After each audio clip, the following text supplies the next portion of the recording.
करते हैं क्लास। चलिए स्टार्ट करते हैं आज का क्लास स्टार्ट किया जाए। और बताइए, किसी को कुछ याद हो पिछला क्लास में क्या क्या पढ़े थे? सिर्फ टॉपिक सर कैल्सियस इनइक्वालिटी और सर इंट्रोपी डिस्कस हुआ। एंट्रोपी डिस्कस हुए थे, ठीक है। देखिए, चलिए बहुत अच्छा बात, याद तो है कुछ। चलिए, तो हम लोग थोड़ा सा इसी को आगे बढ़ाते हैं। आप सभी लोग को बोर्ड दिख रहा है? कोई प्रॉब्लम नहीं ऑडियो वीडियो में? यस ठीक सर। है। यस चलिए सर।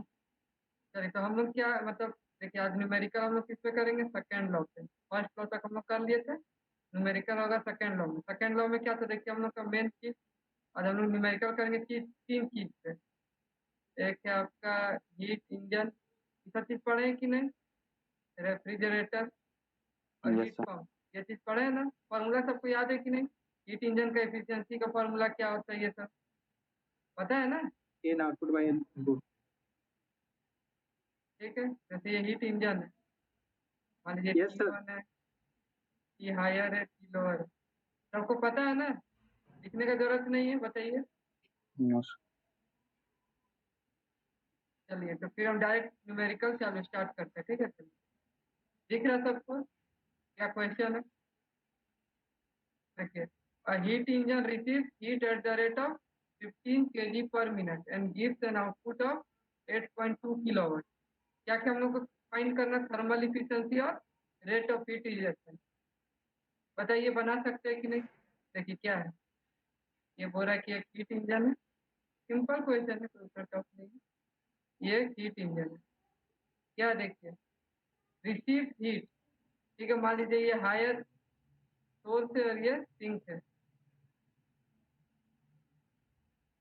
क्या बोल रहा है कि इतना kilo joule per minute heat receive कर रहा है और आउटपुट कितना दे रहा है? 8.2 किलोवाट का। आउटपुट का मतलब क्या होता है, कोई बता सकता है? आउटपुट क्या होता है? Work done.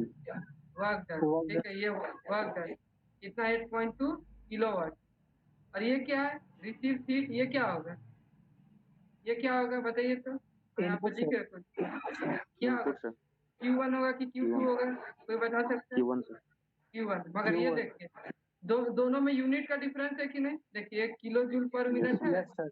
और एक है एक है किलोवाट। तो ये किलो जूल पर मिनट को किलोवाट में कैसे कन्वर्ट कर पर सकते हैं, आवर। किसी को पता है? पर आवर कर देंगे सर। पर आवर की per second? Kilojoule per minute को, yes sir. Kilojoule per minute है ना, इसको किसमें वाट क्या होता है? वाट का यूनिट क्या होता है? किलो जूल पर सेकेंड। क्लियर है कि नहीं? ये चीज क्लियर है कि नहीं बताइए? क्लियर है सर। क्लियर है ना? तो क्या करना होगा?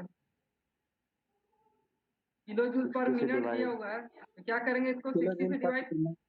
इसको 60 से डिवाइड करेंगे, कितना है कोई बताए जल्दी? कैलकुलेटर है ना आप 25। लोग के पास? 25 20 25 यूनिट बोलिए, बिना यूनिट किलोवाट। का कुछ है। किलोवाट, ठीक है। चलिए, किलोवाट हो गया, ठीक है। यहाँ तक कोई दिक्कत नहीं। चलिए, अब क्या पूछा? नहीं sir. Thermal efficiency. Thermal efficiency क्या होता था, कोई बता सकते हैं? इसी को देख के, थर्मल इफिशिएंसी क्या होता था, कोई बताए फॉर्मूला?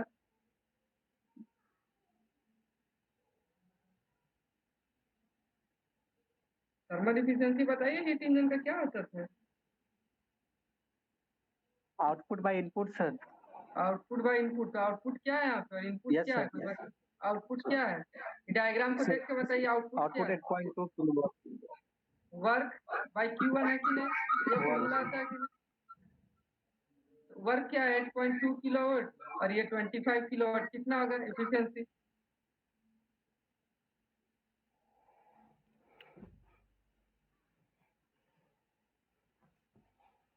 कोई बताए कितना होगा? ये तो सिंपल है, कोई मैथ तो बड़ा चीज तो है नहीं।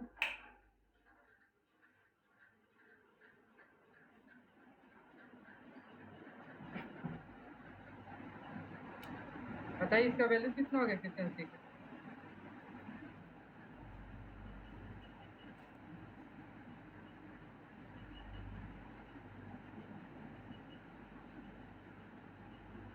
$0.328। 0.328। इसको 32.8% sir. लिख सकते हैं कि नहीं? Yes, sir. पर ठीक है, तो क्लियर है ये कैसे हुआ? तो समझ में आ रहा है कि नहीं? आप लोग इतना देर से रिप्लाई दे रहे हैं। ठीक है, अब क्या है Yes, देखिए, sir. ये क्या पूछ रहा है? Second question, the rate of heat rejection, ये क्या आता है? क्या निकालना है इसका? इसका मतलब क्या होगा? Q2 से Q2। Q2 निकाल पाएगा कि नहीं? बताइए कैसे निकलेगा? कोई बता Yes, सकता है sir. क्या फॉर्मूला होगा? Q1 equal to W plus Q2 लिख W सकते हैं plus कि नहीं? Q2. तो Yes, Q2 क्या हो जाएगा? Q1 minus W। Q1 दिया हुआ आपका, Q1 दिया हुआ है कि नहीं? 25 minus 25 माइनस 8.2 कितना हुआ?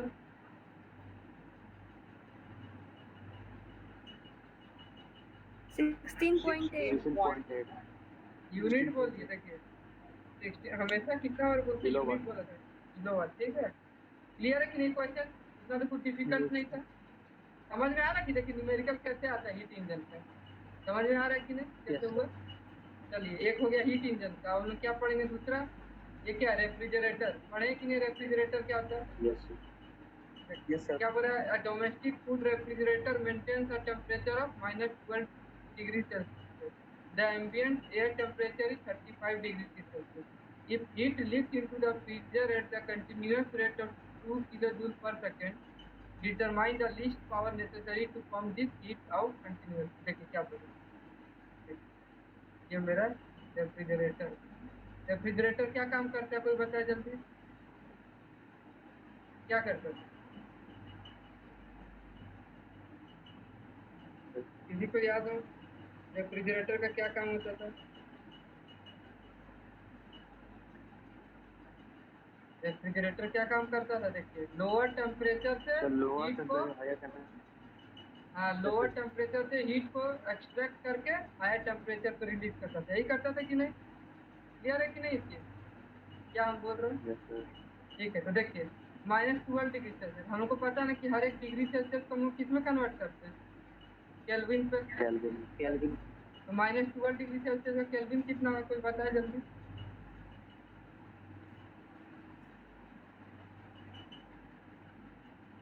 261 Kelvin. ठीक है, और एक चीज देखिए, ये मान लीजिए ये हाई टेम्परेचर है, ये लो टेम्परेचर है, तो किसमें हम लिखेंगे? ये लो टेम्परेचर के रिस्पेक्ट ये Low है। temperature. हाँ, तो कितना वैल्यू हुआ -12 डिग्री सेल्सियस पे? 261 हुआ। 261 Kelvin. ठीक है, और देखिए एम्बिएंट एयर टेम्परेचर है 35 डिग्री सेल्सियस। तो एम्बिएंट एयर टेम्परेचर कौन सा है? ये हायर है कि नहीं? समझ में आ रहा है कि नहीं? तो 35 को हम केल्विन में कन्वर्ट करेंगे तो कितना होगा?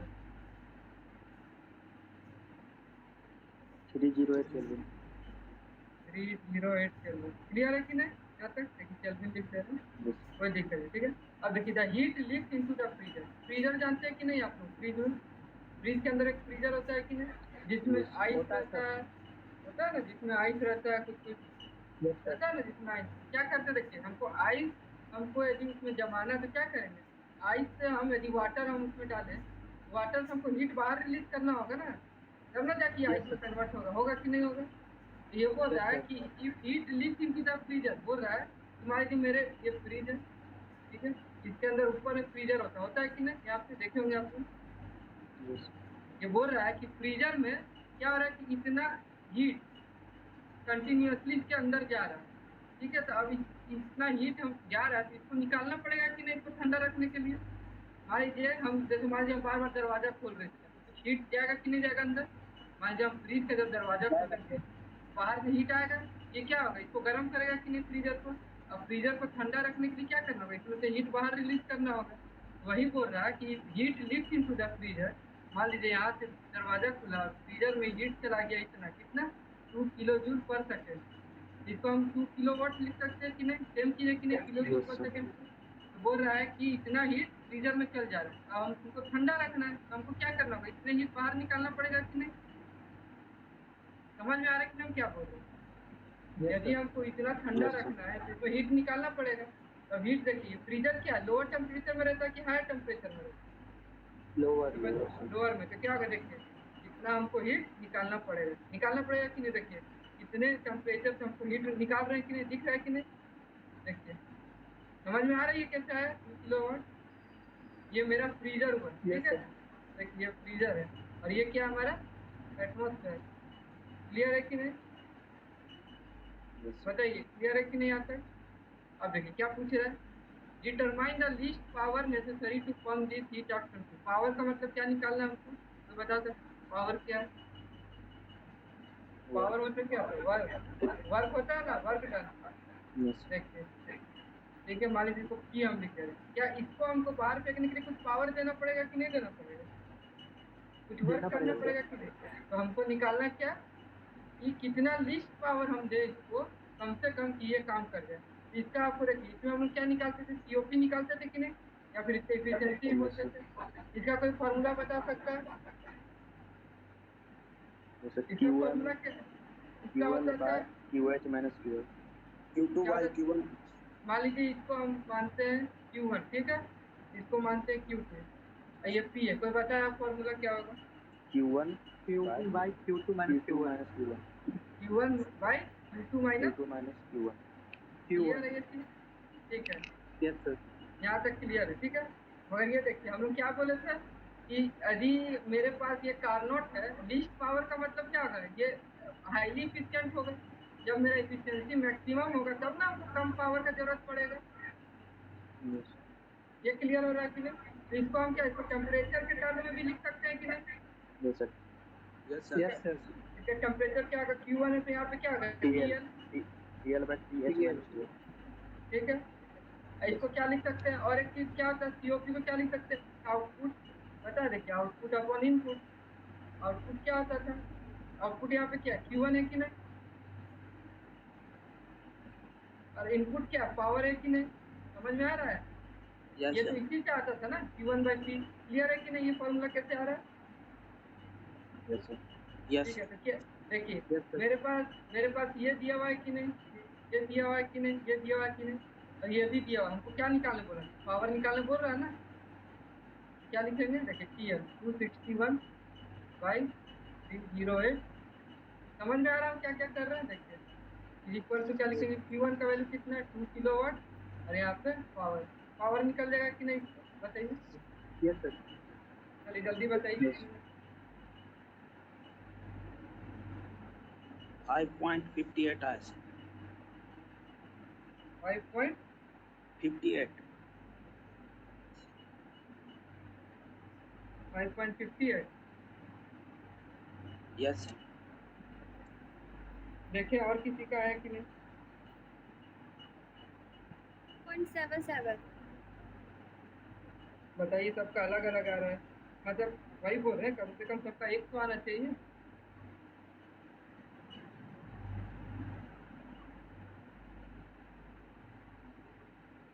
0.26 वाह, 3 आंसर आया हमके पास, गजब, 0.36 मान गए, sir गजब, Sir 3 आंसर आ 2.77 आएगा sir.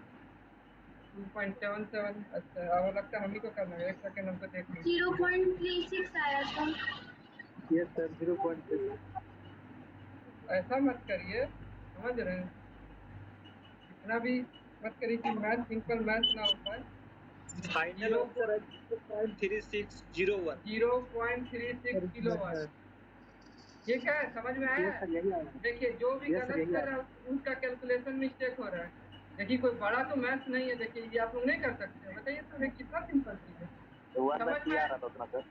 हाँ, तो sir हम 1/3 तो नहीं मान रहे थे, No हमको तो sir. P चाहिए था ना। अब yes क्लियर sir है कि नहीं सबको, सबको yes क्लियर है कि yes नहीं? चलिए गलती की, हमको कोई दिक्कत नहीं, अब समझ में आ गया ना क्या है, क्लियर है, ठीक है ना? yes sir क्लियर होगा ना कि देखिए न्यूमेरिकल कैसे बनता है इसका, यदि आ गया तो क्या काम है, कैसे। हीट इंजन पढ़ लिए, रेफ्रिजरेटर पढ़ लिए, अब क्या था तीसरा, ये बता सकते तीसरा डिवाइस क्या था? तीसरा डिवाइस का नाम तो बता Heat दीजिए। pump. Heat pump. Heat pump, ठीक है, तो हम लोग हीट पंप पढ़ेंगे। तो हीट पंप है ना, है कि नहीं, दिख रहा है कि नहीं सबको? देखिए देखिए, हाउस रिक्वायर्स इतना kilo joule per hour for heating in winter. Heat pump हम बताए थे ना किसमें काम करता है, जहाँ ठंडा इलाका है या फिर सर्दियों के मौसम में, ठीक है, बताए थे कि नहीं ये चीज। हीट पंप का क्या काम है, जस्ट उल्टा है आपका, जो आपका रेफ्रिजरेटर होता है उसका जस्ट उल्टा काम करता है, ठीक है। हीट पंप क्या कर रहा है, देखिए हाउस रिक्वायर्ड मतलब एक घर है जिसको इतना किलो जूल हर आवर का हीटिंग चाहिए विंटर में। हीट पंप लगाए हम उसको, जो क्या कर रहा है, कोल्ड एयर आउटसाइड टेम्परेचर, मतलब बाहर से हीट ले रहा है और क्या कर रहा है, हाउस में हीट दे रहा है। दूसरा, work required to operate the heat pump is इतना, वर्क दे दिया है, डिटरमाइन हीट कितना एक्सट्रैक्ट हुआ और कोएफिशिएंट ऑफ परफॉर्मेंस। डायग्राम बना देते हैं क्लियर होने के लिए। मान लीजिए मेरा हीट पंप, सबको क्लियर हो रहा है कि नहीं, क्या क्वेश्चन है, क्या है, क्या समझ में आ रहा है? चलिए, हीट पंप है, क्या बोल रहा है कि देखिए ये आउटसाइड टेम्परेचर है, मान लेते हैं ये आउटसाइड टेम्परेचर, ठीक है, और ये मेरा रूम का टेम्परेचर TR, क्लियर है कि नहीं? ये आउटसाइड टेम्परेचर है और रूम का टेम्परेचर है। अच्छा, ये कोई बता सकता है विंटर में बाहर ज्यादा ठंडा हो कि अंदर ठंडा होगा यदि हम मशीन लगाएंगे तो? ठंडा बाहर जाएगा। बाहर जाएगा। हाँ, ये मतलब इसको हम लो टेम्परेचर लिख सकते हैं कि नहीं, बाहर का, बाहर ज्यादा ठंडा है इसको हाई टेम्परेचर। ये मेरा रूम है, ठीक है, ये मेरा रूम है और ये मेरा एटमॉस्फेयर है।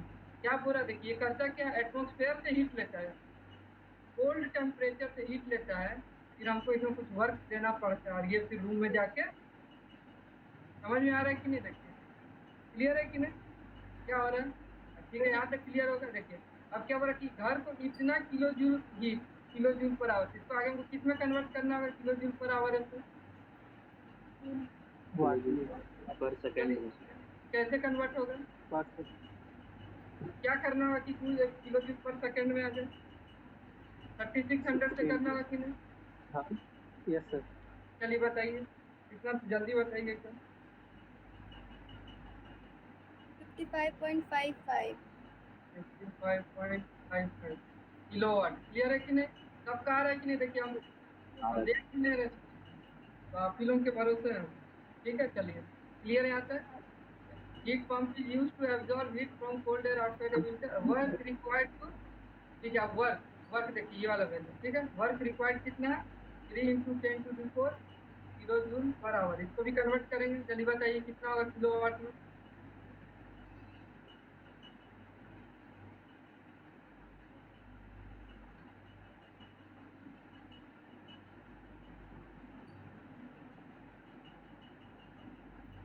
इसको कन्वर्ट करके बताइए क्या हो रहा है, किलोवाट में कितना आएगा? 8.33 8.3, क्लियर है, आ रहा है कि नहीं सबका? अच्छा, ये कोई बताइए तो 55.5 है वैसे, ये क्या Q1 है कि Q2 है, कोई बता सकता है? ये 55.55 आ रहा है, ये Q1 है कि Q2? वर्क तो हमको क्लियर पता चल रहा है कि चलिए ये वर्क है, ये कोई बता सकते हैं ये क्या है? हाउस रिक्वायर्स इतना kilo joule for heating in winter, Q2 है, ठीक है, Q2 होगा। देखिए हमको घर को चाहिए इतना, तो ये घर को देखिए, घर को दे रहा है ना, देखिए ये Q2 किसको दे रहा है, रूम को दे रहा है कि नहीं? ये Q2 होगा कि नहीं, बताइए? हाउस रिक्वायर्स इतना, क्लियर है कि नहीं, सबको समझ में आ रहा है Q1 होगा कि Q2 होगा, कैसे पहचानना है बताइए, ये क्लियर है कि नहीं? यहाँ तक क्लियर। ये तो देखिए Q2 का वैल्यू हमको पता चल गया 55.55 किलोवाट, वर्क हमको पता है 8.3। पूछ क्या रहा है, हीट एक्सट्रैक्टेड फ्रॉम आउटसाइड, ये क्या चीज पूछ रहा है, कोई बता सकता है? Heat Q1 extract, sir. ये पूछ रहा है Q1 निकाल पाएगा कि नहीं? कैसे Yes, sir. निकलेगा, कैसे निकलेगा Q1 बताइए? Q2/W sir. देखिए Q1 प्लस W को Q1 is equal to W plus Q2 लिख प्लस सकते हैं कि नहीं? Q2 Q1 प्लस W होगा ना, ये गलत हो गया ना, ये क्या होगा, Q1 plus W is equal to Q2 होगा कि नहीं? अच्छा, ये समझ में आ रहा है कि नहीं, ये कैसे आया? देखिए Q1 ये घुस रहा है, ये भी घुस रहा है सिस्टम में, तो अंदर दो चीज इनपुट और एक आउटपुट है, समझ में आ रहा है कि नहीं? एनर्जी बैलेंस है सिंपल। अब इसमें क्या हमको चाहिए, हमको चाहिए Q1, Q1 को क्या लिखेंगे, Q2 माइनस W, क्लियर हो रहा है कि नहीं? Q2 दिया हुआ है, Q2 का वैल्यू कितना है 55.55 और वर्क का 8.33, कोई बता सकता है कितना आएगा Q1? 47.22 किलोवाट। 6.668 भाई आप लोग का इतना इतना अलग अलग आंसर आता है ना कि हम 47.22 kilowatt sir. Yes sir 47.22 kilowatt. ऐसा मत करिए, मतलब चलिए ठीक है। 47.22 आ रहा है कि नहीं यस सर। किलोवाट? ठीक है, तो निकल गया कि नहीं पहला आंसर। अब क्या कोफिशिएंट ऑफ परफॉर्मेंस, कोई बता सकता है कोफिशिएंट ऑफ परफॉर्मेंस का फॉर्मूला क्या था? COP, ठीक है, CO क्या होता था, कोई बता सकता है? क्या लिखते थे हम लोग? Q1 by Heat pump- Q1 minus Q2. क्या लिखते थे? Q1 क्या बोल रहे हैं? Q1 by हाँ बोलिए। Q1 minus Q2. गलत है। सर यहाँ पे देखिए, Q2 होगा सर। हाँ Q2 Q2 होगा। माइनस देखिए Q1। कभी भी फॉर्मूला रखिए मत, ठीक है। अरे। देखिए यहाँ पे हम पलट दिए तो आप लोग भी पलट गए। हो सकता है हम जब उस समय लिखेंगे तो इसको Q2 लिख दिए होंगे, यही ना, और इसको हाँ सर, Q1 यही लिखे है। होंगे। तो ये मत देखिए, आप बस ये देखिए कि जा क्या रहा है क्या नहीं जा रहा है, ठीक है। फॉर्मूला पे कभी मत देखिए। यहाँ पे क्या Q2 minus Q1 by Q2 होगा कि नहीं, या फिर क्या लिख सकते, छोड़िए, Q2 बाई वर्ग डन, यही ना सीधा सवाल। क्लियर है कि नहीं? Q2 है कि नहीं हमारे पास? Yes sir. W है कि नहीं हम लोग के पास? Yes sir. कितना आगे जल्दी बताइए। 6.66 Sir 5.66. अरे आप लोग का फिर आंसर अलग अलग आप 6.66 वो सर 6.66 कैलकुलेटर से सर आ नहीं रहा है। 6.68 आएगा। अरे ऐसा Yes, sir. मत करिए कि बताइए डिवाइड नहीं हो पा रहा है, एडिशन नहीं हो पा रहा है, इतना समझ। सर मेरा 5.66 आ। तो आपका गलत ना आ रहा है। देखिए क्यों क्यों, देखिए तो मल्टीप्लाई करिए तो डिवाइड करिए बढ़िया से, जिनका गलत आएगा फिर से डिवाइड करिए कैलकुलेटर। सर कैलकुलेटर हल्का।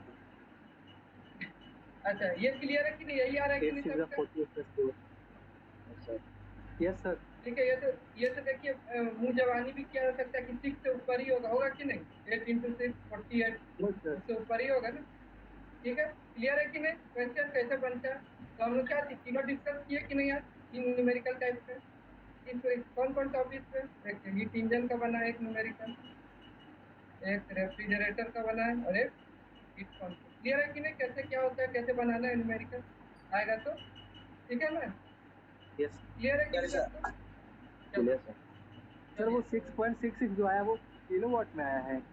किलोवाट कैसे होगा, ये भी ऊपर किलोवाट नीचे रेशियो किलोवाट, तो क्या होगा, यूनिट लेस होगा डायमेंशन ना, लेस होगा। यूनिट लेस या डायमेंशन। क्लियर है कि नहीं क्या चीज़ है?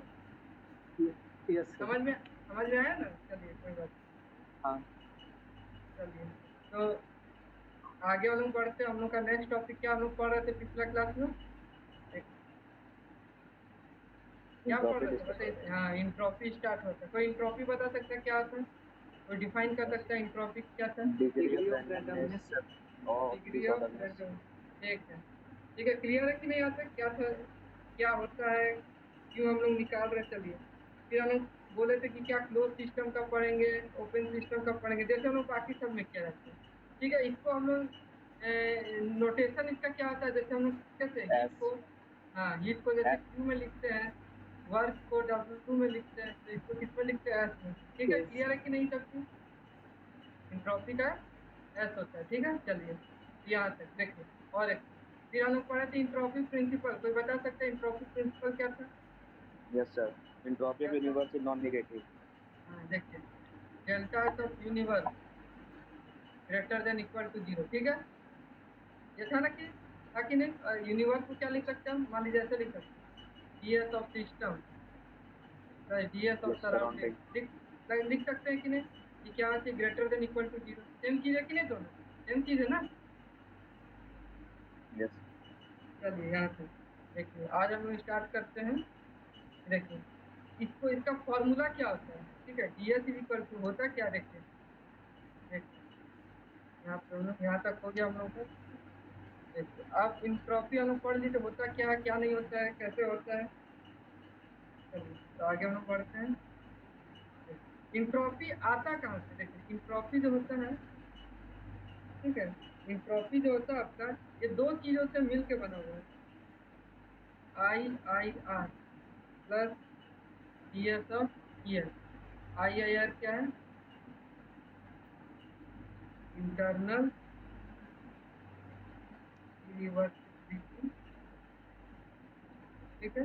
और ये क्या है, एक्सटर्नल इंटरेक्शन, ठीक है। देखिए जो आपका इंट्रोपी है टोटल, वो किस पे डिपेंड करता है, इंटरनल इरिवर्सिबिलिटी के कारण और एक्सटर्नल इंटरेक्शन। इंटरनल इरिवर्सिबिलिटी क्या होता है, कोई बता सकते हैं? जैसे मान लीजिए आपका कोई सिस्टम है, चलिए ये मान लीजिए एक पिस्टन सिलेंडर है, कुछ वर्क कर रहे हैं, ठीक है। मान लीजिए इसमें अंदर गैस है, यहाँ पे हम इसको वर्क हीट दिए, क्या होगा, हीट दिए तो एक्सपेंड करेगा कि नहीं करेगा? करेगा सर। करेगा। तो यहाँ से यहाँ जाने के लिए इंटरनल इरिवर्सिबिलिटी क्या, मान लीजिए ये आपका जो सरफेस स्मूथ नहीं है, तो यहाँ पे क्या जनरेट होगा, कोई बता सकते हैं? फ्रिक्शन। यहाँ से फ्रिक्शन, ठीक है। क्लियर है कि नहीं, क्या हो रहा है? देखिए तो ये क्या, ये सिस्टम के अंदर जनरेट हो रहा है कि नहीं फ्रिक्शन? इसको क्या बोलेंगे, इंटरनल इरिवर्सिबिलिटी। और एक्सटर्नल इंटरेक्शन क्या है इस सिस्टम में, कोई बता सकता है? एक्सटर्नल इंटरेक्शन क्या होगा? हीट मेरा एक्सटर्नल इंटरेक्शन है कि नहीं, ये बाहर से आ रहा है कि नहीं? क्लियर हो रहा है कि नहीं? इंटरनल इरिवर्सिबिलिटी क्या, एक्सटर्नल इंटरेक्शन क्या है। यदि हम ये दोनों को ऐड करेंगे ना, तो जाके मेरा ये पूरे सिस्टम का इंट्रोपी हमको पता चल जाएगी। ये क्लियर है कि नहीं कि इंटरनल इरिवर्सिबिलिटी क्या है, एक्सटर्नल इंटरेक्शन क्या है? समझ में आया कि नहीं? क्लियर है कि नहीं, ये बताइए क्या इंटरनल इरिवर्सिबिलिटी। यहाँ तक हो गया। आप हम क्या लिखते, D H is equal to internal irreversibility plus D H is equal plus external interaction, ठीक है। ठीक है, ये हो गया। ये किसके कारण होता था, फ्रिक्शन के कारण। और ये होता था किसके कारण होता था, बताइए, एक्सटर्नल हीट के कारण, ठीक है। देखिए तो हर एक केस का हमको देखना। देखिए तो इसका फॉर्मूला क्या होता है, यदि एक्सटर्नल इंटरेक्शन का डीएस निकालना, तो इसका फॉर्मूला देखिए क्या होता है, DS is equal to D Q by T. ये समझ में आ रही है क्या चीज़ है? डी क्यू किसको बोलेंगे, टी किसको बोलेंगे? मान लीजिए पिस्टन सिलेंडर था, ठीक है। क्या ये यहाँ पे क्यू आ रहा था, ये कुछ टेम्परेचर में होगा कि नहीं, ये क्यू जो इसको दे रहा होगा? समझ में आ रहा है क्या क्यू और टी क्या है, ठीक है। देखिए एक्सटर्नल, देखिए दो चीज से बना, एक इंटरनल इरिवर्सिबिलिटी और एक एक्सटर्नल इरिवर्सिबिलिटी, एक्सटर्नल इंटरेक्शन। तो एक्सटर्नल इंटरेक्शन का फॉर्मूला आपका डी क्यू बाई टी होता है, और इंटरनल रिवर्सिबिलिटी जो है, इंटरनल इंटरेक्शन का जो रिवर्सिबिलिटी है, इसका फ्रिक्शन होता है। ये अभी हम लोग आगे देखेंगे क्या है। यहाँ तक क्लियर है कि नहीं कि एक्सटर्नल का क्या हुआ? यदि समझ में आ रहा क्या फॉर्मूला एक्सटर्नल इंटरेक्शन का, इंट्रोपी का क्या है, D H is equal to D Q by T, ठीक है। ऐसा कुछ फॉर्मूला लोग पढ़े थे आगे, किसी को याद है क्या था इस टाइप का कुछ था, याद आ रहा है? डी क्यू बाई टी क्या आता था, किसमें आता था? Clauses inequality. प्रोसेस इनइक्वालिटी में आता था ना। यस। क्या बोलता था, summation of D Q by T should be क्या था, लेस देन इक्वल टू 0। ठीक है। इसी टाइप का है, मगर अभी आगे हम देखेंगे। क्लियर है कि नहीं? देखिए एक्सटर्नल इंटरेक्शन के कारण आपका फॉर्मूला हुआ डी क्यू बाई टी, और इंटरनल इंटरेक्शन फ्रिक्शन है, ये आगे कैलकुलेट करने की होता है, ठीक है। यहाँ तक ठीक है। अब फिर आगे देखना है हमारे पास, ठीक है। मान लीजिए, मानते हैं हम लोग पढ़े कि नहीं टाइप ऑफ सिस्टम, सिस्टम कैसा है पढ़े कि नहीं, रिवर्सिबल, इरिवर्सिबल, इसे पढ़े कि नहीं, क्या होता है रिवर्सिबल? रिवर्सिबल क्या होता है, तो कोई बता सकते हैं? जैसे 1 से 2 है तो पीरियड 2 से 1 भी चल जाएगा, along same path। Along same path. देखिए एलोंग सेम पाथ कब जाएगा, मान लीजिए हम कोई सिस्टम है, मेरा पिस्टन, ठीक है। हम यहाँ पे हीट दे रहे हैं, ये यहाँ से यहाँ गए, ठीक है। मान लीजिए हम उसने हीट निकाल दिया, ठीक है। तो क्या होगा, इसको यहाँ तक वापस आ जाना चाहिए, सेम आना चाहिए कि नहीं? यहाँ पे मान लीजिए फर्स्ट पोजीशन है, ये सेकंड पोजीशन। यदि हम हीट दिए पहले तो 1 से 2 गया, और जब हम हीट से हम ले भी लिए वापस, तो क्या वापस आ जाना चाहिए। मगर क्या है, बीच में क्या का होता है, फ्रिक्शन होता है कि नहीं? तो क्या होगा, ये अपना इनिशियल पॉइंट में तो नहीं ना आ पाएगा कभी भी फ्रिक्शन के कारण, ठीक है। तो वो सिस्टम क्या रहेगा, आप उसको बोलेंगे इरिवर्सिबल। इरिवर्सिबल कब आएगा, जब फ्रिक्शन हो सिस्टम पे।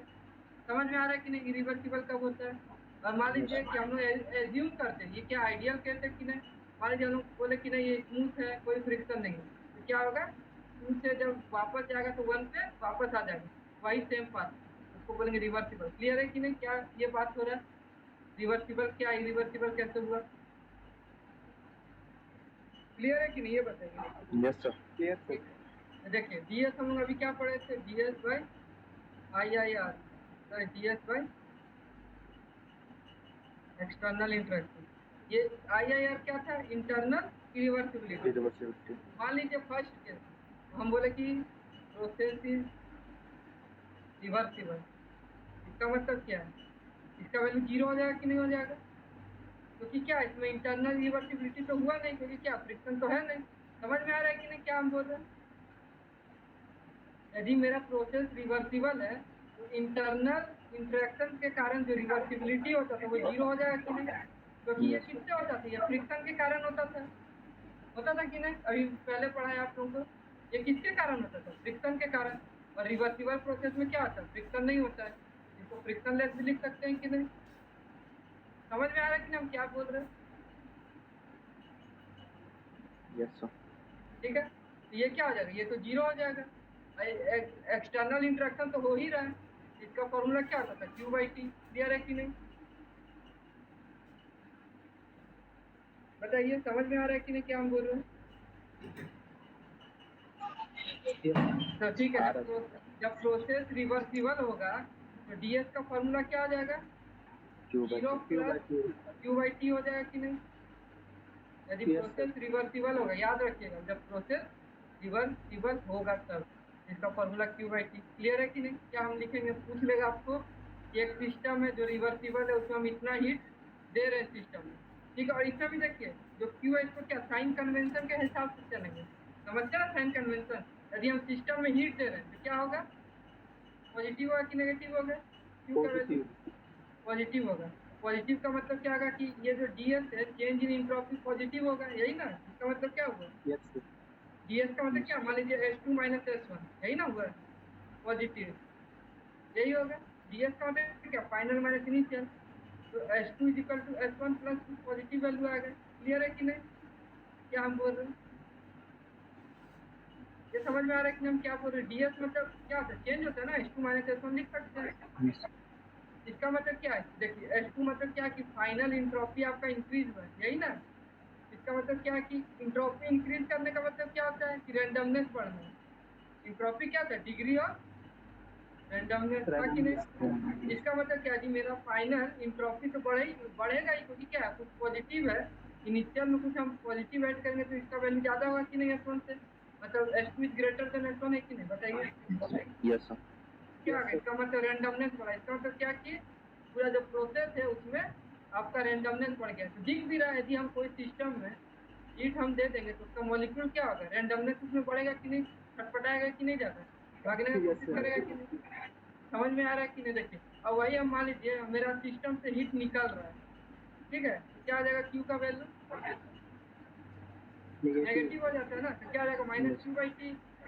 क्या आ जाएगा, S2 = S2 - S1 = -Q/T। तो S2 क्या हो जाएगा, S1 - Q/T। तो इसमें कौन बड़ा होगा, S2 बड़ा होगा कि S1? S1 sir. S1। इसका मतलब क्या कि फाइनल इंट्रोपी मेरा कम है, इसका मतलब क्या, रैंडमनेस घटा कि नहीं घटा?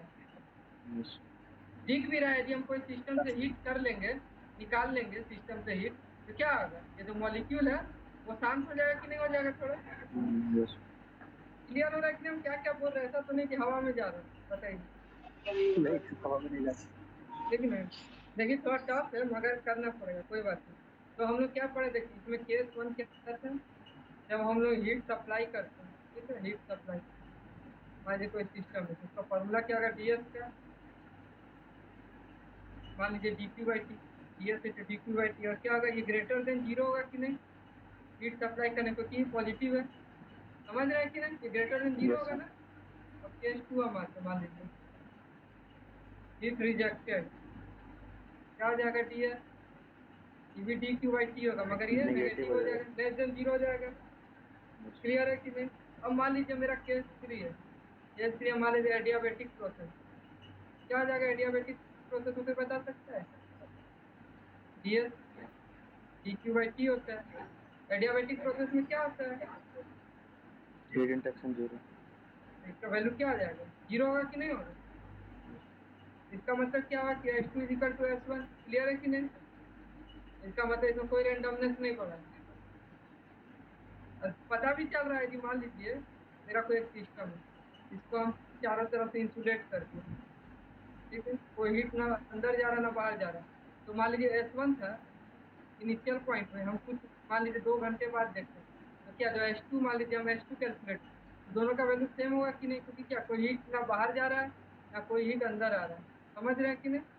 समझ में आ रहा है कि नहीं? यस सर, क्लियर हो रहा है कि नहीं? एकदम क्लियर सर। ठीक है, तो देखिए डीएस का मतलब क्या होता है, जैसे हम लोग देखते हैं, हम लोग क्या पढ़ते थे, जब चेंज इन टेम्परेचर 0 होता था तो उसको क्या बोलते थे? आइसोथर्मल प्रोसेस होते बोलते थे कि नहीं? Yes, याद है कि नहीं? वैसे जब डीएस 0 होगा तो इसका एक नाम है, इसको बोलेंगे आइसेंट्रोपिक। नाम से भी क्लियर हो रहा है कि नहीं? देखिए आइसेंट्रोपिक, सेम इंट्रोपी वाला, जैसे आइसोथर्मल सेम टेम्परेचर वाला। क्लियर हो रहा है कि नहीं क्या हम बोल रहे हैं? जब मेरा डीएस 0 हो गया तो इसको क्या प्रोसेस बोलेंगे? आइसेंट्रोपिक। क्लियर है कि नहीं क्या बोल रहे हैं? बताइए, क्लियर हो रहा है कि नहीं? समझ में आ रहा है yes कि नहीं sir. आपको? आइसेंट्रोपिक क्या हुआ जब डीएस 0 हो जाएगा? क्लियर है नहीं यहाँ तक?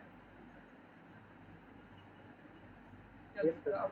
अब ये था, देखिए हम लोग क्या पढ़े पहले, केस में हम क्या पढ़े कि मेरा प्रोसेस कैसा हो, रिवर्सिबल, ठीक है। इसमें फॉर्मूला क्या आता था? डीएस इज इक्वल टू, यहाँ पर लिख दे रहे हैं, डीएस बाई dq/t. IIR, पढ़ते थे ना, डीएस बाई एक्सटर्नल इंटरेक्शन। ये क्या हो जाता था? IIR क्या हो जाता था? जीरो 0 हो जाता था, रिवर्सिबल जीरो होता। सर। डीएस डीएस क्या हो जाता था? DS by external interaction. External interaction क्या थी? हीट है कि नहीं? हीट है ना? हाँ तो ठीक है, तो इससे क्या होती है? तीन केस बना क्या, जब हम हीट सप्लाई करते हैं, क्यू सप्लाई, इसका फॉर्मूला क्या होता था? dq/t होता है ना एक्सटर्नल इंटरेक्शन का, बताया कि नहीं? तो Q yes, sir. Supply, Q rejected, और एक एडियाबेटिक। एडियाबेटिक में क्या होता था? dq0। ठीक है, 3 केस हो गया कि नहीं? तो इस प्रोसेस को क्या बोलते थे हम लोग? आइसेंट्रोपिक भी बोल देते थे, क्योंकि इसमें क्या हो जाता था? DS equal to 0। क्लियर है कि नहीं? ठीक है, यहाँ तक क्लियर है। और केस बी आता है। केस बी क्या है? अब मान लीजिए कि मेरा प्रोसेस रिवर्सिबल नहीं है, इरिवर्सिबल प्रोसेस, ठीक है। इरिवर्सिबल प्रोसेस में क्या होता है? DS is equal to external interaction. इसका वैल्यू क्या होगा, बता सकता है कोई? ये 0 होगा कि कुछ वैल्यू होगा कि क्या जीरो होगा? नहीं होगा, कुछ जीरो वैल्यू नहीं होगा. होगा। कुछ नहीं होगा, 0 नहीं होगा, ये तो क्लियर है ना? तो इरिवर्सिबल है। और ये बता सकता है कोई कि फ्रिक्शन जब होगा, कभी भी फ्रिक्शन होगा तो क्या होगा? हीट जनरेट होगा कि हीट रिलीज होगा? कोई बता सकता है? फ्रिक्शन जब हम लोग करते हैं हीट जनरेट होता है कि हीट रिलीज होता है? जनरेट होता है। जनरेट होगा. जनरेट होता है। इसका मतलब क्या है कि जनरेट होगा, तो इसका मतलब क्या है कि जो मान लीजिए मेरा सिस्टम है इरिवर्सिबल है, ठीक है, यहाँ से यहाँ गया, मान लीजिए फ्रिक्शन जनरेट हुआ, ठीक है, तो क्या होगा? इस सिस्टम के अंदर में कुछ हीट जनरेट हो सकता है कि नहीं? इसका टेम्परेचर बढ़ेगा कि बहुत नहीं? अच्छा। तो क्या होगा? इंट्रोपी बढ़ेगा कि नहीं हमेशा? ये बताइए तो। यदि हीट इसमें बढ़ रहा तो इंट्रोपी हमेशा बढ़ेगा। क्लियर हो रहा है कि नहीं? क्या क्लियर हो रहा है ना कि इसके कारण क्या होगा? हमेशा पॉजिटिव वैल्यू होगा कि नहीं होगा? ये बताइए। जो भी चीज अगर पॉजिटिव हाँ होगा, नेगेटिव नहीं हो सकता। नेगेटिव हो सकता है, बताइए तो। फ्रिक्शन का भी ऐसा हो सकता है कि आपसे हीट ले ले, फ्रिक्शन हो रहा है तो। नहीं सर। No. समझ में आ रहा है ना आपको कि ये नेगेटिव क्यों नहीं हो रहा है, ये पॉजिटिव क्यों हो रहा है? पॉजिटिव इसलिए हो रहा है क्योंकि फ्रिक्शन जब जब भी होगा हीट रिलीज करेगा, मतलब सिस्टम में हीट आएगा, टेम्परेचर बढ़ेगा। जब पर भी हीट इसके पास आया तो हमको पता है हीट जहाँ बढ़ा या टेम्परेचर जहाँ बढ़ा, तो मेरा इंट्रोपी सिस्टम का रेंडमनेस बढ़ता है कि नहीं? टेम्परेचर बढ़ने से या फिर हीट देने से बढ़ता है ना? इसका मतलब क्या है? ये तो हमेशा पॉजिटिव होगा। क्लियर है कि नहीं? अब देखिए, अब आते हैं एक्सटर्नल इंटरेक्शन। एक्सटर्नल इंटरेक्शन का फिर वही 3 केस, dq/t, ये एक बार पॉजिटिव होगा, पॉजिटिव कब होगा आपको पता है, dq/t। नेगेटिव कब होगा और dq/t 0 कब होगा, पता है कि नहीं? अभी जो पिछला बार अभी हम लोग टेस्ट किए, यस सर। ठीक है। तो चलिए, तो इसको हम एक बार देखते हैं तो क्या होता है। इससे यही पता चलता है, जो फर्स्ट केस में क्या हुआ था, फर्स्ट केस में जब केस केस ए ds है, ठीक है, तो इसमें ds का एक बार पॉजिटिव आता था, तब जब हीट सप्लाई करते थे एक बार नेगेटिव आता था और एक बार जीरो आता था। और जब केस बी है, जब ये कौन सा केस है जो इरिवर्सिबल है। क्लियर हो रहा है कि नहीं हम क्या बोलना चाह रहे हैं? ये रिवर्सिबल वाला केस। Yes sir. ठीक है, तो इसमें क्या होगा, ds क्या हो जाएगा, ये ds होगा IIR के कारण। मान लीजिए ये पहला केस है जिसमें हम हीट दे रहे हैं, तो क्या होगा, Q/T ये पॉजिटिव होगा कि नहीं होगा? पॉजिटिव होगा ना पहला केस में। दूसरा में क्या होगा, ds बाई माइनस होगा कि नहीं होगा? yes sir, जब हीट इसमें से हम लोग ले रहे हैं, मतलब हीट बाहर जा रहा सिस्टम से, ये हीट अंदर आ रहा सिस्टम। और दूसरा में क्या होगा, DSIR, सिर्फ DSIR होगा कि नहीं? क्योंकि क्या होगा, जीरो ये हो वाला जाएगा। तो जीरो हो जाएगा, ये जीरो। yes sir, ठीक है, इसका मतलब क्या है, ये तीनों प्रोसेस में आप कभी भी देखिएगा, कभी भी ऐसा केस आ रहा है आइसेंट्रोपिक वाला। आइसेंट्रोपिक समझ रहे हैं? आइसेंट्रोपिक मतलब क्या होता है, ds equal to Entropy zero. देखिए zero, किसी में भी तीनों में जीरो आ रहा है, देखिए तो इसमें no क्या था, ये थर्ड केस में जीरो आ जाता था, मगर इसमें तो कुछ तो वैल्यू आएगा कि नहीं आएगा? आएगा ना, यस सर। फ्रिक्शन के कारण। इसका मतलब क्या, इरिवर्सिबल केस में कभी भी आइसेंट्रोपिक नहीं हो सकता। क्लियर है कि नहीं हम क्या बोल रहे हैं? समझ में आ रहा है कि नहीं आप लोग को? बताइए, क्लियर है कि नहीं? एक बार फिर सर। अच्छा, फिर से पहला केस समझ में आया कि नहीं सबको? आगे ये बताइए, यस जो अभी बोल रहे थे कि फिर से बताइए, उनको समझ में आया कि नहीं? फर्स्ट केस क्या था, पॉजिटिव का वजह से, हाँ नेगेटिव ये का वजह से। ठीक है, अच्छा किसी को कुछ डाउट है तो बोलिए, अभी बोल दीजिए, बताइए। ये बोल रहे थे ना आइसेंट्रोपिक वाला। कौन वाला आइसेंट्रोपिक केस? ये वाला केस क्लियर है कि नहीं, ये बताइए जिनको समझ में नहीं आ रहा। हाँ यस सर। ठीक है, अब दूसरा केस में ये वाला फॉर्मूला पता है कि नहीं? देखिए, इंटरनल इरिवर्सिबिलिटी जो कि फ्रिक्शन हम लोग बोलते हैं, प्लस यस सर। dq/t, ये केस पता है कि नहीं? देखिए dq/t कब पॉजिटिव होगा, जब हम लोग हीट देंगे सिस्टम में। ठीक है, समझ में आ रहा है कि नहीं? तो इसमें प्लस साइन लिया यस यहाँ सर। पे, ये तो हमेशा पॉजिटिव होगा। ये क्लियर है कि नहीं, ds/IIR हमेशा पॉजिटिव होगा। क्यों होगा? क्योंकि फ्रिक्शन के कारण हमेशा हीट जनरेट ही होता है। ये क्लियर है कि नहीं, ये हमेशा पॉजिटिव। अब डिफरेंस आता है आपका प्रोसेस में। मान लीजिए जब हम हीट दे रहे हैं तो ये dq/t पॉजिटिव होगा, जब हीट निकल रहा है तो dq/t नेगेटिव होगा। और जब तीसरा के जब एडियाबेटिक है, तो जैसे इसमें जीरो हुआ ना, तीसरा में जीरो हो गया। मगर एक चीज देखने का बात है कि तीनों केस में हम ऐड कर रहे हैं तो कभी भी जीरो नहीं आ रहा। जैसे इसमें क्या था, ये थर्ड केस में यहाँ पे जीरो आ जाता था, इसको हम बोलते थे आइसेंट्रोपिक। बोलते थे कि नहीं, आइसेंट्रोपिक प्रोसेस मतलब change in enthalpy equal to zero. मगर देखिए ये सेम थर्ड केस है एडियाबेटिक है, मगर यहाँ पे कुछ तो इंट्रोपी का वैल्यू होगा कि नहीं होगा? होगा समझ में आ सर। रहा है कि नहीं? तो जब ये कुछ होगा तो ये तीनों केस आप कभी भी देख लीजिएगा, आइसेंट्रोपिक होने ना सकता है। देखिए तो कभी हो सकता है आइसेंट्रोपिक, कुछ ना no कुछ तो sir, वैल्यू नहीं आएगा नहीं ही। हो सकता सर। ठीक है, समझ में नहीं आया नहीं हो क्या? सकता यस। हम क्या हाँ समझाने का कोशिश यस कर आ रहे हैं? गया। चलिए क्लियर है, आगे यस बढ़ा सर। जाए। कोई गर्ल्स स्टूडेंट बोल ही नहीं रही, उन लोगों को समझ में आ रहा है कि नहीं? बताइए, आगे बढ़ा जाए फिर। Yes, sir. अच्छा आ रहा है, चलिए ठीक। ठीक है, यहाँ तक क्लियर है कि नहीं, क्या हो रहा है क्या नहीं हो रहा है? समझ में Yes. आया ना? देखिए थोड़ा सा डिफिकल्ट हम कोशिश कर रहे हैं कि आप लोगों को समझाया जाए।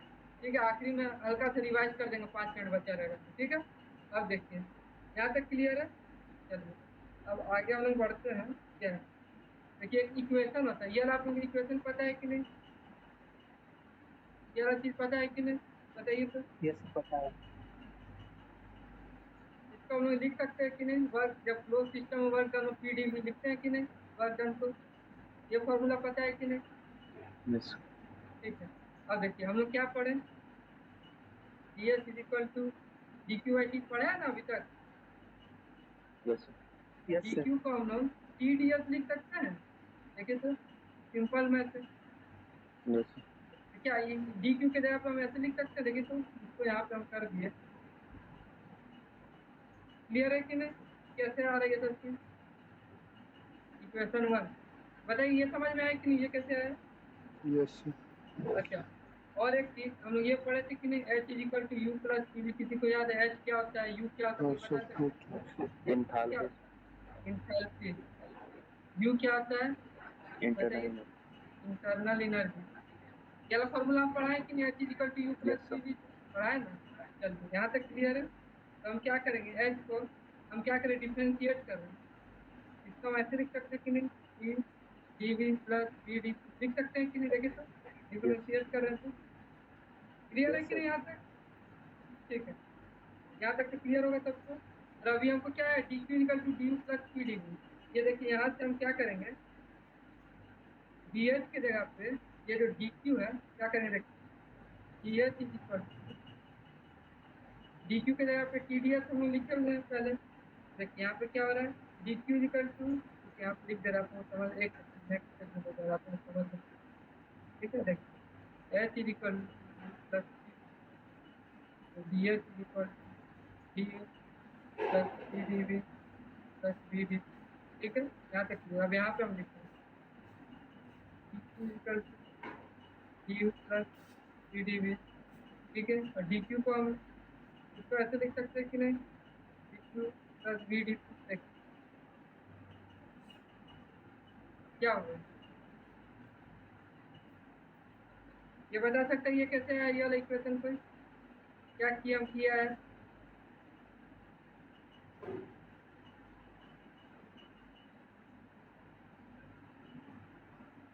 बताइए, ये वाला कैसे आया इक्वेशन, कोई बता सकता है? इसी से आया है।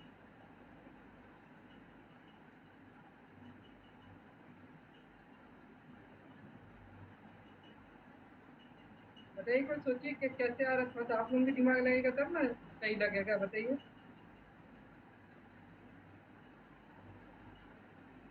समझ देखिए ये कैसे आया, देखिए बताते या ये तक तो क्लियर होगा, D H equal to D U plus P D V plus B D C. ठीक है, अब क्या कर रहे हैं, देखिए हम लोग क्या पता है, D Q equal to D U plus P D V. देखिए यहाँ पे हम क्या किए, इसको D U plus P D V के जगह पे ये लिख सकते हैं कि नहीं, डी क्यू। समझ में आ रहा है कि नहीं? देखिए ये कैसे है, समझ में आया? देखिए बताइए, समझ में आ रहा है कि देखिए डी एच को D Yes, plus sir. P D V plus B D, और डी क्यू का ये फॉर्मूला हमको पता है कि नहीं?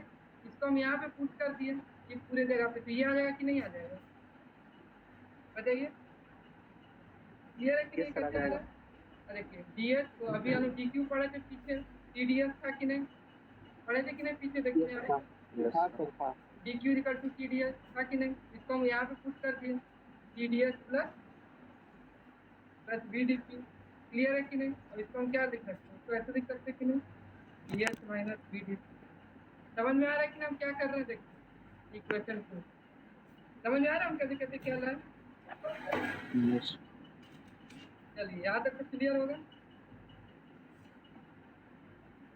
क्लियर है कि नहीं ये बताइए। ये इक्वेशन कैसे है, इक्वेशन 1 ये देखिए, ओके सर। देखिए इक्वेशन 1 दिख रहा है यार, P D S equal to D U plus P D V. Yes ठीक सर, है, हो गया। लेकिन ये हम क्यों फर्स्ट इक्वेशन देखिए रिलेशन दे रहे हैं, टेम्परेचर और एंट्रोपी। देखिए पहला, और दूसरा भी देखिए पीडीएस का रिलेशन दे रहा है कि नहीं, दो इक्वेशन है कि पीडीएस निकालने का। तो यहाँ पे हम लिखते हैं, कोई बताएगा फर्स्ट इक्वेशन क्या था, पीडीएस इज इक्वल टू, जल्दी बताइए क्या था, D U plus P D V. D U plus PDV. दूसरा इक्वेशन क्या था टीडीएस का, D H minus B D V. Clear है कि नहीं? Yes sir. क्लियर है ना? देखिए इक्वेशन 1 था, Yes, sir. इक्वेशन 1 इक्वेशन 2 हम इसलिए लिखे थे क्योंकि देखिए दोनों सेम रिलेशन है कि नहीं, टीडीएस का रिलेशन है। ठीक है, क्लियर है कि नहीं, कैसे कैसे आ रहा है, कैसे कैसे नहीं आ रहा है? Yes sir. चलिए तो थोड़ा सा 5 मिनट बचा हुआ, चलिए आगे बढ़ते हैं हल्का सा बस। ठीक है, आप देखिए मेरे पास ये equation D U plus P D है कि नहीं वाला इक्वेशन, बताइए। इसको हम ऐसे लिख सकते हैं कि नहीं, लिख सकते हैं कि नहीं? देखिए टेम्परेचर को डिवाइड कर दिए Yes, sir. सर, क्लियर है कि नहीं? हाँ। अब देखिए अब हम क्या करेंगे, दोनों को इंटीग्रेट कर देंगे। ठीक है, देखिए इंटीग्रेट करेंगे, इंटीग्रेशन समझते देखिए क्या करें हम, डी एस को S1 से S2 समझ में आ रहा है कि नहीं? तो सिंपल चीज है। आ रहा है। देखिए, और डी को हम क्या लिख सकते हैं? किसी को पता है डी का फॉर्मूला क्या था? सी बी डी टी था कि नहीं? किसी को याद है? M C B delta T लिखते थे, याद आ रहा है कि नहीं? यस इसको हम क्या किए? तो किए देखिए पर यूनिट मास है, तो हम इसको क्या लिख दिए? देखिए इसको हम, क्योंकि सीवी तो कांस्टेंट रहता है, इसको डी टी बाई टी लिख सकते हैं कि नहीं? ये बताइए, ये इक्वेशन को समझ में आ रहा है कि नहीं? देखिए यू बाई टी को हम यहाँ पे क्या लिखे? CV D T by T. CV क्योंकि कांस्टेंट रहता है गैस का, D T by T. Clear है कि नहीं? इंटीग्रेशन कैसे आ रहा है ये तो समझ में आया, ये कैसे आया ये, लेकिन ये बताइए। Yes, sir. यस सर ठीक है, ठीक है। और देखिए CV is equal to RT जानते हैं कि नहीं? M क्यों नहीं लिखे पता है? क्योंकि हम पर यूनिट मास लेते हैं, तो P by T is equal to R by V लिख सकते हैं कि नहीं? तो P बाई टी को R बाई R को हम बाहर लगा के dV बाई V लिख सकते हैं कि नहीं? क्योंकि R कांस्टेंट रहता है, क्या रहता है कि नहीं? यस सर समझ में आ रहा है कि नहीं? ये इक्वेशन कैसा है? बहुत इंपॉर्टेंट इक्वेशन है, ये कैसे आ रहा है? ठीक है, ये क्लियर है कि नहीं? ये बताइए। Yes, sir. क्लियर है सर क्लियर है ना? इसको हम कैसे, इसको ऐसे लिख सकते हैं, इसको इंटीग्रेट किए। देखिए तो इंटीग्रेशन हम सही कर रहे हैं कि नहीं? यस सर बताइए तो सही है सर क्लियर हुआ कि नहीं? कैसे आ रहा है ये वाला इक्वेशन? कैसे आया? एकदम लिख लीजिए आप लोग कॉपी, वैसे नोट्स में दिया हुआ है, मगर हम बता रहे हैं नोट्स में, समझ में कैसे आएगा? ये हुआ आपका फर्स्ट क्या है? इसको थर्ड है, मगर इसको चलिए इसको क्या लिख देते हैं? थर्ड लिख देते हैं। ठीक है, जो फर्स्ट सेकंड थर्ड इक्वेशन है हम लोग आपको कॉपी में हाईलाइट करके लिख दीजिएगा। क्लियर है कि नहीं? ये कैसे आया थर्ड इक्वेशन? थर्ड इक्वेशन कैसे आया, ये क्लियर हुआ है कि नहीं? ये बताइए। Yes, sir. Clear. ठीक है, देखिए बस ये आखिरी इक्वेशन देखिए। और फिर अभी हम लोग क्या पढ़े थे? ये पढ़े थे कि नहीं? ये कौन सा सेकंड इक्वेशन था कि नहीं? ये बताइए, ये वाला इक्वेशन था कि नहीं? सेकंड इक्वेशन TDS का। Yes, sir. Second equation. इसको हम ऐसे लिख सकते हैं कि नहीं? तो फर्स्ट जैसा किए, ठीक है, E से डिवाइड कर दिए, अब DS को क्या करेंगे? इंटीग्रेट करेंगे 1 से लेकर 2 तक। और इसको क्या DS का फॉर्मूला किसी को पता है? CP डेल्टा T होता है। क्लियर है कि नहीं? देखिए DU का फॉर्मूला होता है CV डेल्टा T और DS का फॉर्मूला होता है CP डेल्टा T। याद है कि नहीं? देखिए सब डिराइव किया हुआ आप लोग प्रीवियस क्लास। इसको हम क्या लिख सकते हैं? CP dt बाई टी लिख सकते हैं कि नहीं? इंटीग्रेशन 1 से लेकर 2 तक, T1 से लेकर T2 तक, S1 से लेकर S2 तक। क्लियर है कि नहीं? ये क्लियर हो रहा है कि नहीं? बताइए तो ये कैसे आया? और फिर इसको हम ऐसे सेम जो previous R D P by P लिख सकते हैं कि नहीं? ये बताइए P1 से लेकर P2। ये कैसे आया? PV equal to RT।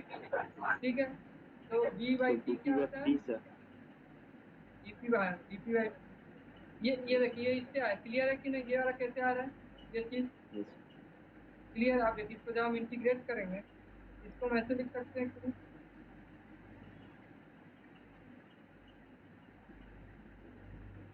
Clear है कि नहीं? ये बताइए, किसी को प्रॉब्लम? ये हो गया फोर्थ इक्वेशन। बताइए क्लियर है कि नहीं? क्या हम बोल रहे हैं? क्लियर सर यहाँ तक Clear, क्लियर है? sir. ठीक है ना? तो यहीं तक अभी क्लास रखा जाए। ठीक है, थोड़ा सा ज्यादा हो गया, मगर समझ में आता है कि नहीं आप लोग को? 10% भी हम क्या क्या बोलते हैं कुछ भी आता है सर आता है ना? देखिए सब ध्यान समझ से, जाता है sir. थोड़ा सा डिफिकल्ट है मगर कोशिश किया जा रहा है, सिविल वाले ना समझ के। क्लियर है कि नहीं? यहाँ तक यस सर। क्या क्या पढ़ाई हुआ, क्या क्या नहीं हुआ? यस